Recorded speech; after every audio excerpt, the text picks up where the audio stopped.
Hello everyone. This is a bit of a response video to Addicted to Minis and Loving It.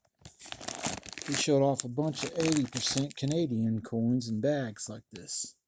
And he had what each a lot costing. Now, and he seemed to, think that was really important. But the more important thing is, to me anyway, it's not really what you paid for these, but what these kind of things will be able to buy when you need it. When and if you need to sell this stuff. You're hoping the price of silver is kind of high when you do it. But even if it isn't, this stuff is 90% US silver. And the price you'll get when you have to sell it is whatever people are paying for it then, not now.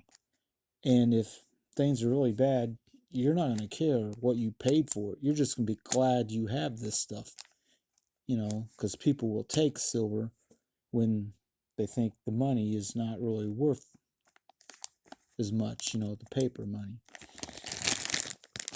But out of all these coins, and this is probably $30, $40 face, out of all the coins in here, none of them costed more than about $10 for the halves.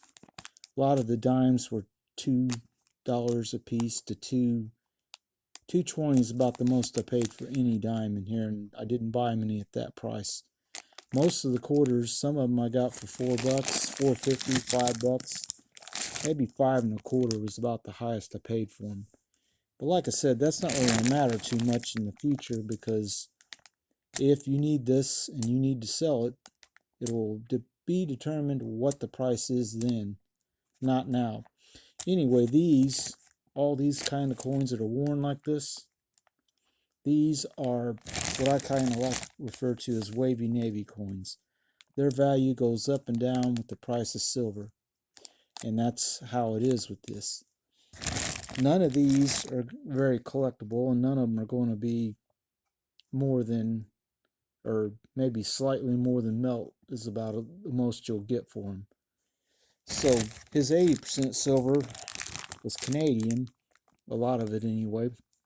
Well, he had some 50% silver too, but he had a rather large bag of it. But in any event, when he goes to sell it, he said he'd get scrap. He said, I might only get scrap, but he didn't care. He said, because I got a lot of silver in it. Well, you can pile up a lot of 90% silver the same way, and you can get the same kind of price later. It'll be a little bit more in scrap probably, because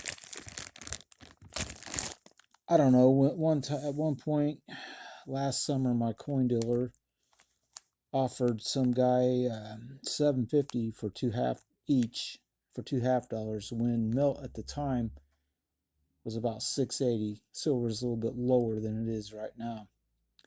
So he offered almost 75 cents over melt to buy them from him. And meanwhile, he was selling a lot of half dollars and stuff for right around $10 at the time. So he makes a little money, but he has to sell a lot of coins to make much at that point. And that's how you'd have to be able to do on this too. You buy a whole bunch of this stuff when it was really low, and then say silver went, you bought it at between 14 and $18, most of it, when silver was at that price, and you might have been paying $7.50, $8 for a half dollar, and it goes up to say 30 or higher, and you might be able to sell it for $10 a half at that point. Or if you know a collector friend that likes to buy this, and he might give you a price closer to what the coin dealers ask for. But you're not going to likely get a whole lot of money for this in the future. I mean, if it was more collectible, maybe, but this stuff in this bag is not real collectible.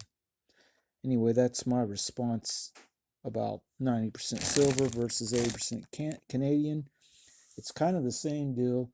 You're not going to get a big collectible price for either of them, but you will have silver, and that's the important thing.